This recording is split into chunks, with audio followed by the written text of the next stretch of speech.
तो बच्चों स्टार्ट करते हैं बेटा अपनी NCERT सीरीज़ की क्लास को। देखिए स्टूडेंट, हम लोगों ने 31 प्रॉब्लम बना दी थी आपके सामने, बीच में 4-5 प्रॉब्लम हमारी बची हुई थी। आज हम उन्हें डिस्कस करेंगे, जितनी भी प्रॉब्लम हम बना पाएंगे उतनी प्रॉब्लम हम लोग डिस्कस करेंगे। तो आज जो क्वेश्चन है बेटा फर्स्ट हमारे पास में वो है ये 1.30। देखो बढ़िया क्वेश्चन है, ध्यान से देखिएगा। प्रॉब्लम है हमारे पास में ये 1.30। क्या कहता है क्वेश्चन, ज़रा समझिए। सबसे पहले तो आप क्वेश्चन को अपनी कॉपी में ना नोट कर लीजिए बेटा।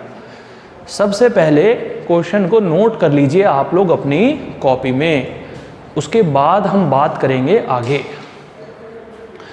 क्या है भाई क्वेश्चन? क्वेश्चन ये है कि two charges -q each are fixed separated by a distance of 2d। -q and -q, ये डिस्टेंस भी d और ये डिस्टेंस भी d, और यहाँ का चार्ज है +q। ठीक है, तो वो करेगा सिंपल हार्मोनिक मोशन, और हमें ये बताना है कि जो उसका सिंपल हार्मोनिक मोशन होगा वो कैसा होगा। देखो भाई, एक चार्ज है यहाँ पर -q, एक चार्ज है यहाँ पर -q, ये है इसका सेंटर। ठीक है बेटा, ये डिस्टेंस है x, यहाँ का चार्ज है +q, ये डिस्टेंस भी d है और ये डिस्टेंस भी d है। अब देखो होगा क्या, ये -q इस +q को अपनी तरफ अट्रैक्ट करेगा। ये जो -q है ये इस +q को नीचे की तरफ अट्रैक्ट करेगा, और ये -q भी इस +q को अपनी तरफ अट्रैक्ट करेगा। मैंने माना कि इधर फोर्स काम कर रहा है F। देखो बेटा ध्यान से, मैंने माना कि इधर फोर्स काम कर रहा है F। जितनी डिस्टेंस ये है बिल्कुल उतनी ही डिस्टेंस ये है, तो यहाँ भी फोर्स काम करेगा F। मैंने इस एंगल को लेट कर लिया बेटा थीटा, और इस एंगल को भी मान लिया थीटा। तो जब F के हम कंपोनेंट ब्रेक करेंगे तो इधर जाएगा F साइन थीटा, और इधर भी जाएगा F साइन थीटा, और ये है हमारे पास में F। इस F के दो कंपोनेंट जाएंगे इधर, और ये हो जाएगा 2F cos थीटा। ये F साइन थीटा इस F साइन थीटा को कर देगा कैंसिल आउट। यानी हम ये कह सकते हैं बच्चों कि जो रिजल्टेंट फोर्स काम कर रहा है वो नीचे की तरफ काम कर रहा है, और चूंकि वो नीचे की तरफ काम कर रहा है इसीलिए मैंने ले लिया है माइनस। नीचे की तरफ काम कर रहा है ना, इसीलिए मैंने ले लिया है माइनस के 2F cos थीटा।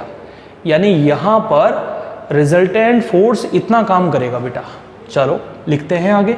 देखो -2F की वैल्यू क्या हो जाएगी हमारे पास में 1/4 पाई एप्सिलॉन नॉट। यहाँ का चार्ज Q, यहाँ का चार्ज Q, यानी Q²। Okay student. अच्छा, ये डिस्टेंस D, ये डिस्टेंस x, और ये 90 डिग्री। तो ये हो गई हमारे पास में √x + d का होल स्क्वायर। साथ में है cos थीटा। cos थीटा को देखो हम क्या लिख सकते हैं, ये एंगल थीटा है। cos थीटा को हम लिख सकते हैं बेस, दिस इज बेस। ये है बेस और ये है हाइपोटेनियस। तो cos थीटा को हमने लिख दिया x/√x² + d²। ये d है, ये d है, ये x है, तो ये वैल्यू निकल कर आएगी x² + d²। भाई उम्मीद है कि समझ रहे होंगे यार, इतने क्वेश्चंस करा चुका हूं। अब ऐसा नहीं होना चाहिए कि हर बार हर क्वेश्चन में बिल्कुल शुरुआत से मुझे बताना पड़े। इतना तो क्लियर हो जाना चाहिए आप लोगों को अच्छे तरीके से, बिल्कुल ठीक है। अब आप देखो, स्क्वायर से अंडर फिनिश, हमारे पास बचा resultant force is equal to minus, ठीक है बेटा, 1/4 pi epsilon not 2 × Q², 2Q², ये हो गया x, ये स्क्वायर से अंडर रूट कट गया, और ये बन जाएगा नीचे x² + d² की होल पावर 3/2। ये बन गया बेटा हमारे पास में। ये जो x² आपको दिख रहा है ना बेटा, इसकी वैल्यू होती है बहुत स्मॉल। देखो x d d, यानी x² बहुत छोटा है, x² बहुत स्मॉल है, तो मैंने इस x² की जगह रख दिया 0। सो रिजल्टेंट फोर्स हमारे पास में आ गया -1/4 पाई एप्सिलॉन नॉट Q²x, और नीचे बचा वही मेरे पास में d⁻3। अगर इसकी जगह मैं 0 रखूंगा तो ये स्क्वायर से ये स्क्वायर कैंसिल आउट, और ये बचेगा d⁻3। रिजल्टेंट फोर्स को मैं इक्वल रखूंगा मास इंटू एक्सिलरेशन के, और एक्सिलरेशन मेरा यहाँ से निकल कर आएगा minus q square x 4 pi epsilon naught m d to the power 3। अब देखो बेटा याद करो, जो बॉडी सिंपल हार्मोनिक मोशन करती है, जो बॉडी सिंपल हार्मोनिक मोशन करती है उसके एक्सिलरेशन का फॉर्मूला होता है ये, यहाँ एक्सिलरेशन, यहाँ भी एक्सिलरेशन, ये ओमेगा स्क्वायर, और देखो यहाँ x के सामने लिखा हुआ है ये, माइनस को छोड़ देना, ये लिखा हुआ है यहाँ पर। तो हमारे पास में ओमेगा स्क्वायर, कंपेयर करा दिया हमने इन दोनों को, हमारे पास में वैल्यू आ गई बेटा ये। ठीक है, हम एक काम करेंगे, यहाँ से उठाएंगे स्क्वायर और यहाँ लगा देंगे अंडर रूट, और ओमेगा को हम लिख सकते हैं 2 पाई अपॉन कैपिटल टी। तो देखो कैपिटल टी की जो वैल्यू हमारे यहाँ से आएगी वो आएगी 2 pi under root 4 pi epsilon naught m d to the power 3 upon q square. ये आंसर आएगा बेटा हमारे पास में।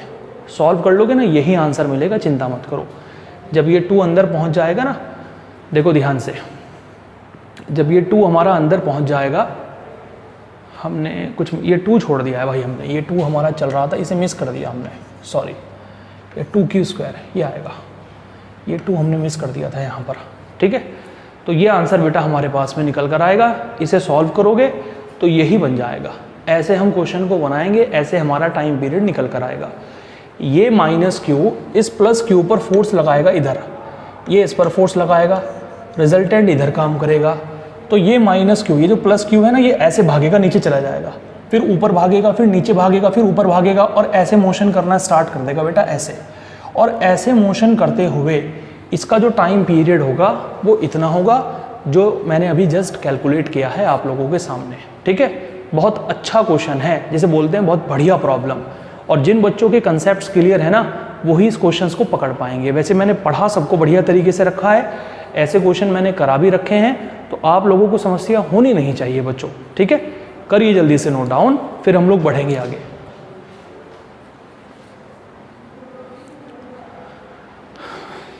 देखो बेटा, अब आते हैं हम नेक्स्ट प्रॉब्लम पर।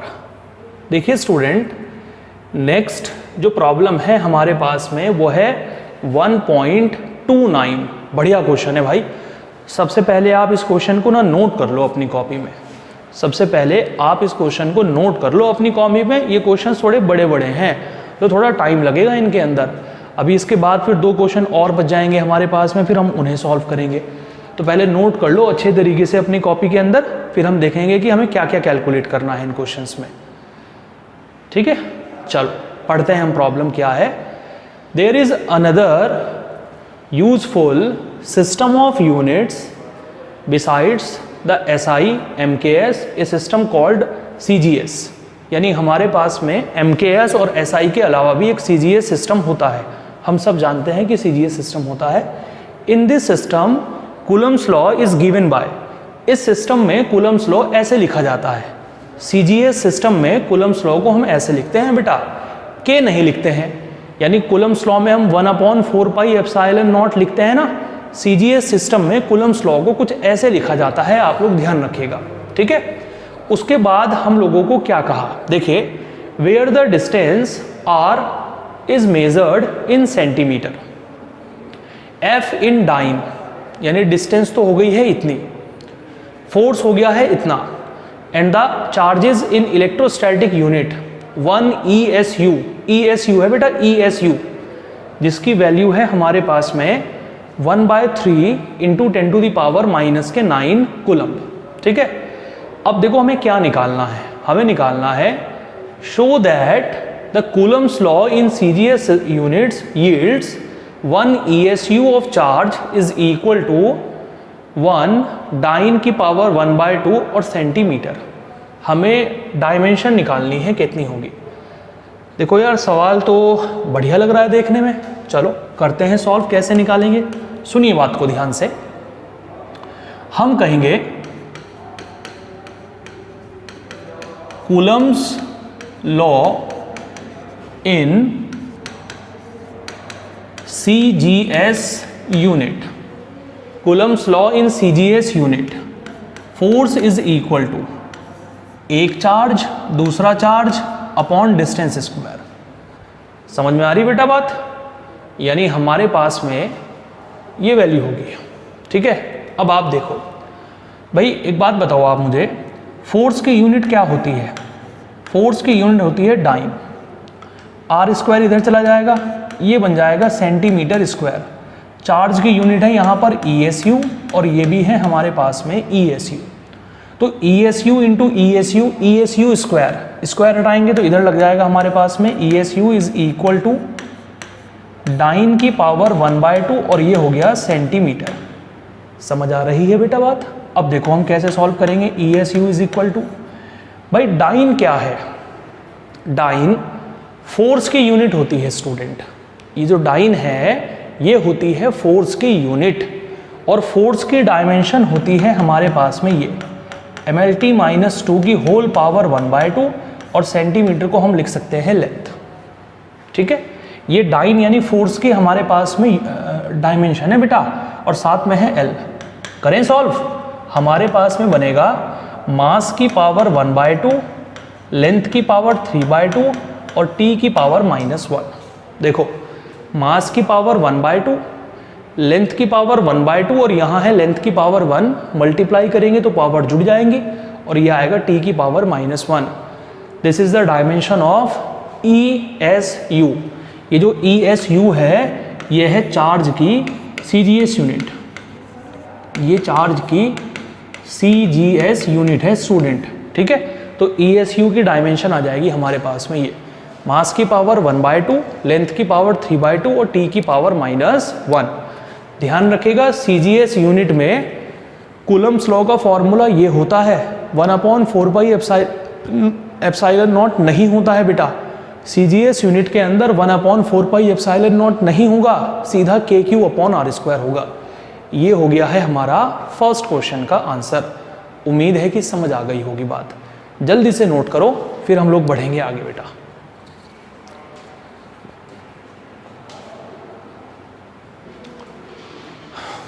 ओके स्टूडेंट, बहुत बढ़िया बेटा, बहुत बढ़िया, वेरी नाइस। देखिए अब आते हैं हम लोग आगे और देखते हैं कि सेकंड टर्म क्या है हमारे पास में। देखो बेटा, सेकंड है हमारे पास में right 1 ESU of charge. 1 ESU को हमें ये लिखना है x coulomb, where x is a dimensionless number, show that this gives. यानी हमें ये प्रूव करना है भाई 1/4 एप्सिलॉन नॉट की जो वैल्यू होगी ये होगी हमारे पास में, ये हमें प्रूव करना है, ठीक है। चलो भाई करेंगे प्रूव, और क्या कर सकते हैं। फोर्स का फॉर्मूला हमारे पास में क्या होता है स्टूडेंट? आप जरा देखिए कि फोर्स का जो फॉर्मूला होगा हमारे पास में वो क्या होगा। देखो ध्यान से